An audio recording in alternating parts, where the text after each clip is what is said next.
2600 ET is here with another game with a terrible reputation, and that game is Turbo for your Intellivision or Intellivision 2 master component. So let's go ahead and take Turbo. Let's pop it in my Intellivision and see how it holds up today. Let's go to the game.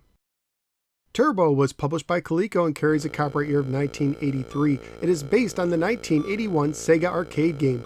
Unlike some earlier Coleco Intellivision games, Turbo will work on an Intellivision 2 system. Also, like many other Coleco games, it did not originally come with an overlay. The manual opens with the following: rev your engines and get ready to test your driving skills in Turbo. As in the popular Sega arcade game, you speed your racer over city, country, and mountain roads. Twist and turn to swerve past oil slicks, other cars, and ambulances. Shift into low gear on dangerous road curves and icy roadways. Turbo gives you the thrill of a genuine road race. Turbo is a racing game for one player only and has 4 skill levels, with level 1 being the easiest, level 2 being a little more difficult, level 3 supposedly matching the arcade difficulty, and level 4 being the hardest of them all. Unlike most Intellivision single-player games, for Turbo you must use the right controller, which is typically used for the second-player controller in 2-player games. The upper side buttons are used to go into high gear and the lower side buttons are used to go into low gear. You can hold either button to reach the highest or lowest speeds, or you could tap the buttons, but for me it seemed to take a couple taps to reach the highest or lowest speeds. Instead of pressing right or left to steer, the game has a somewhat unusual approach, where you press the edge of the disc and then slide to the right or left while holding it down to steer. This is somewhat like a steering wheel, except when you slide to the left or right, you will move a little and then stop, rather than continuously turning. In the game, the goal is to pass 30 cars before the timer expires. While doing this, you will need to avoid crashing into cars and the sides of the roads, and avoid oil slicks. Sometimes an ambulance will come from behind in the middle of the road. It's best not to crash into it. The course will also abruptly change from time to time, going anywhere from curves to tunnels to slippery, snowy roads. When you pass a car, it is added to a counter on the top of the screen, but the counter can also go into reverse if a car passes you.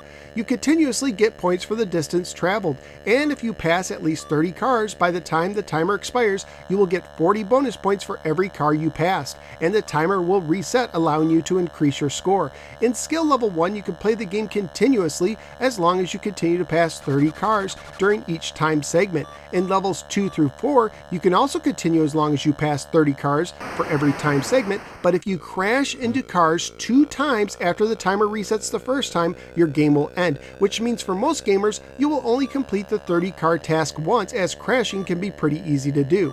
Graphically speaking, I actually thought the game looked decent and did a good job mimicking a 3D look. I especially like the look of the tunnels. The game has no music, but only some simple but fitting sound effects. Family-friendly wise, the game would most likely get an E for everyone rating if it was released today. The game is also pretty rare and doesn't sell on eBay that often, but when it does, loose copies tend to go for about $35 to $40, and complete copies tend to go for $80 to $100, and sometimes more. So what did I think of Turbo on the Intellivision? Well, I can see why the game has a bad reputation, as the steering is not easy to grasp, and even when I did, there were many times my car jittered a little bit back and forth, even though my thumb was pressed firmly on the disc. Why they didn't allow you just to steer by pressing left or right is beyond me. I also don't understand why they forced you to use the right controller, and I also came across a bug when selecting a level. To select a level, all you have to do is press a number and wait, but when I press a number and then enter, as some games make you do, it sometimes made the cars move way too slow to pass in enough time, no matter what game level I chose. Also, I wish you could see your speed on the screen and be able to easily maintain different speeds. The manual actually recommends continuously switching between low and high gears to do so, which is a pain, and because of the controls it can be too easy to crash, which really limits playing levels 2 through 4, and personally I found level 1 too easy.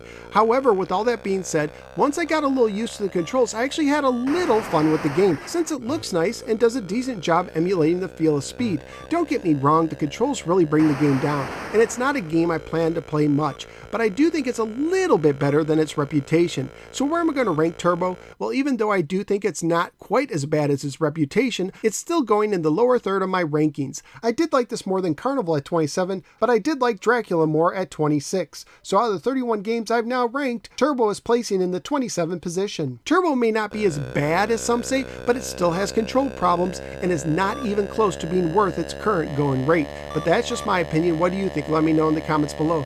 Also, please like, share, and subscribe. Follow me both on the Facebook and the Twitter. Check out some of my many other videos and sign up at patreon.com/NoSwearGamer, just like Ambrosine did, to support the show and gain access to exclusive perks. Thank you for giving me a little part of your day, and I look forward to seeing you next time on the next episode of the No Swear Gamer. Take care, especially on snowy roads.